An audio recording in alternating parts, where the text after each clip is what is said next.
Just no shield. Yeah, like Brave Bird me. Oh my gosh, that there's one shots? Oh. I didn't expect that. I should have thrown something then.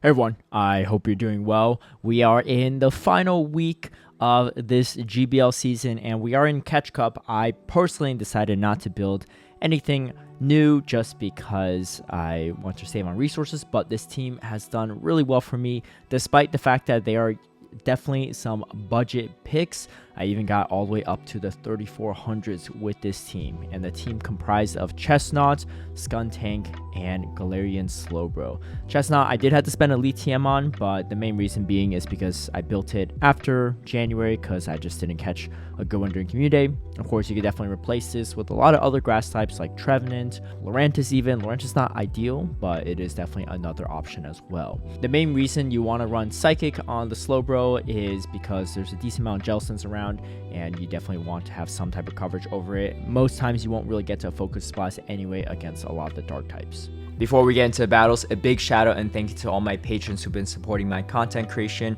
If you would also like to have early access to my strategies and lineups, or see behind the scenes footage of my battles, feel free to sign up in the Patreon link down below. Alright, so in this first battle, let me show you how good this team could be. I actually was stuck in queues for a while, so I was not looking when this battle started, and as you can see, my opponent got about 6 wing attacks worth of energy against my Chestnut before I realized that I was queued up in the game. I actually thought that it was a Noctowl lead at first, because I had no idea. I didn't even see the Galarian Stunfisk in the lead. Typically speaking, Galarian Stunfisk is a great lead because you completely wall it off.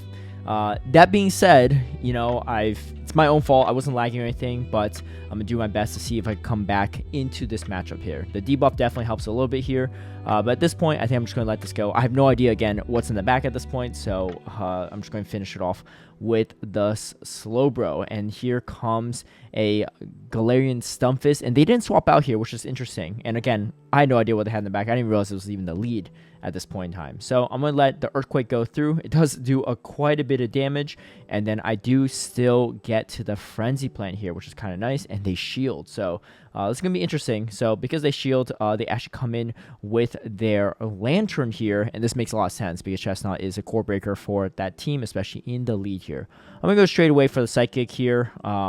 We do have, yeah, they have shields down at this point.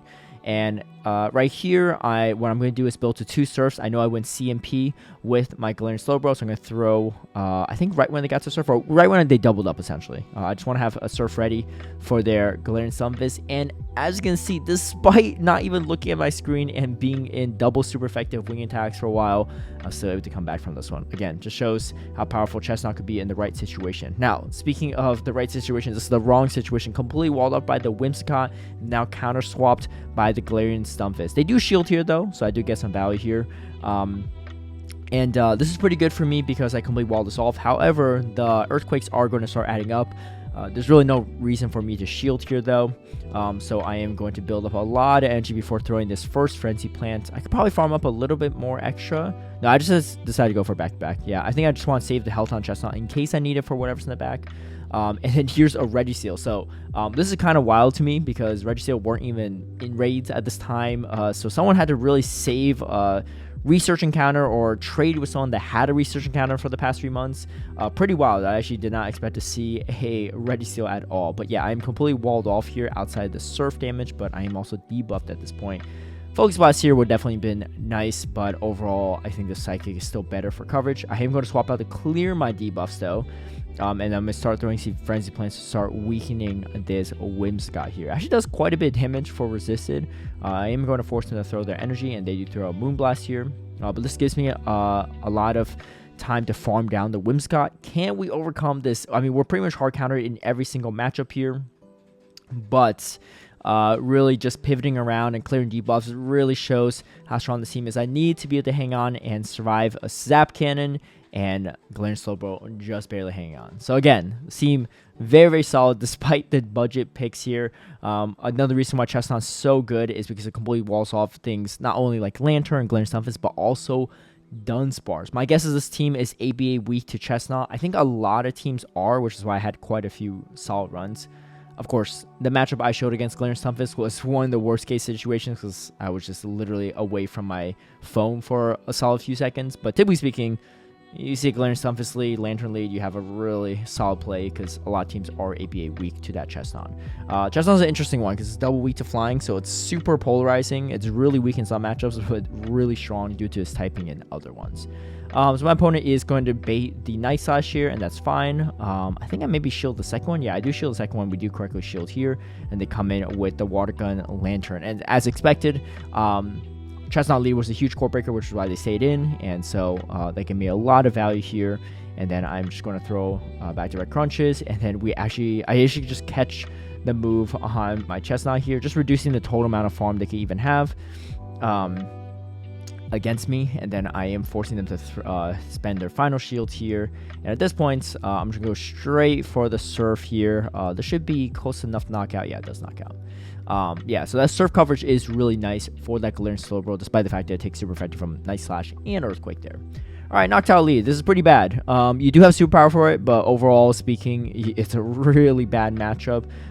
And my opponent actually comes in with a Surf Etcher Fighter. Most people will still shield despite the fact that they shipped here. So I did get a shield, trying to go for the debuff. Unfortunately, not able to get it. I guess in that situation, it's a little risky because if I don't get a debuff and they no shield, then I'm in a really bad spot. But fortunately, my opponent did shield. And again, just kind of reading into my opponent's mind a little bit, a lot of them do typically bait with a Leaf Blade before they go Brave Bird. I already know there's not too much utility for my Chestnut, so even if I get hit by Brave Bird, it's not the end of the worlds. And then they have a Chestnut on the back, so this is pretty nice because now I'm in a pretty good spot. I did resist all these moves, but I decided to just shield because the chip damage for the Frenzy Blade still does quite a bit. And I just know that I eventually outpace this Noctowl anyway, so I'm going to shield. Potential Shadow Ball ends up being Sky Attack, but it is low enough for us to Poison Jab down, and they're going to concede right there. So yeah, despite really bad leads, so we have to make it out of some of them. Altaria, another really bad lead, met by an even worse counter swap, which is Toxic Rogue. I'm going to go straight for the Flamethrower, though. I can hopefully get a shield, but they do shield, and they get a ton of value here. Now, this is really tough because Toxic Rogue has a lot of play against all three of my Pokemon. And so I know that they have some residual energy. So I'm actually going to shield here. And this is kind of a weird spot for me because Chestnut has 0 play into that Altaria. But I shield essentially because I need some way to get rid of this Toxic Rogue. Otherwise, I'm going to just get hit by Mud Bomb afterward and have to shield there anyway. And I can't Poison Jab down the Toxic Rogue. So I pretty much use that shield just to have some play for my Chestnut later. I'm going to go straight for the Psychic here. If they shield, it puts me in an interesting spot, and they do shield, so not great. But now they swap to their Ferrothorn here, so this is interesting. Now, it looks like they have Mirror Shot, so not too bad for me. But the second Mirror Shot is going to take me out. So what I'm doing here, trying to stall my timers here a little bit, and then we do swap to the Chestnut. I left with a Psychic, though, which is really important. And then now we're in a pretty good spot. I'm going to go straight for the Superpower here. I just want to take out this Ferrothorn. And then now the Altaria is quite low. I'm going to throw another Superpower. I just need to chip this down. I'm going to win CMP with the Slowbro. And then we have the Psychic ready. Win the CMP. Yeah, despite the terrible lead, terrible counter swap, not so great backline, able to come out with a win here. So again, this team super strong. If anyone's making that last final push and catch cup, I definitely recommend it. I think Cranberry is done with being in this video, and that's fine. And then now here we go. It's going to be a Trevenant lead with a Galarian Stunfisk counter swap. Essentially, your Safe Swap's Skuntank is meant to draw out this Galarian Stunfisk. I am going to let this Earthquake go because there's no way I really win that matchup anyway, even if I lean a Flamethrower. So what I really want to do here is farm up a lot of energy here and throw right before they get to another move. I don't really want to spend shields here. But because I'm low in health, I'm expecting to throw a C-Bomb here, so I need to catch resist the C-Bomb to have any chance. Trevenant is a core breaker for my team. It technically can beat both the Slowbro and the Chestnut. So luckily, we do get the C-Bomb. They farm up a little more energy and dip out there. I'm going to go straight for the Psychic and see what we can do here. If it gets shielded, puts me in a tough spot, but it gets no shielded. They do have quite a bit of energy here, though, so I'm going to start shielding here. I think I commit to potentially farming down with Poison Jabs, or maybe I throw right before CMP. Yeah, I don't want to get hit on CMP because then put in tough spots because then they just shield and finish me off. But right before CMP, it allows me to swap over, catch the Surf. I have energy for Frenzy and a Superpower. I throw a Superpower because I figured they're going to shield anything. Unfortunately, they still... Excuse me. Outpace me. Alright, sorry if I cut off abruptly there. My camera footage was full, so I had to restart the recording. But anyway, like I was saying, I think I did everything I could in that last matchup. Unfortunately, we just countered in the lead in a counter swap, and just not enough play in the back end to sweep with Slowbro. But here comes another Toxicroak in the back, which again is really tough for this team. Yeah, I just need to do whatever I can to just get a shield here and maybe try to come back with the Slowbro. But either way, yeah, Toxicroak very, very strong into this whole team here. I'm going to come in with the Slowbro here, and they actually come in Obstagoon. So this is not too bad for me. I'm resisting the counters, but the Night Slash is super effective, as you can see there. I'm trying to maybe swap out here, and we do get to the Chestnut, which is really nice here, because able to snipe it down with the Frenzy Plant. I figured they probably saved the shield for the Toxicroak, but they probably could have overfarmed it a little bit.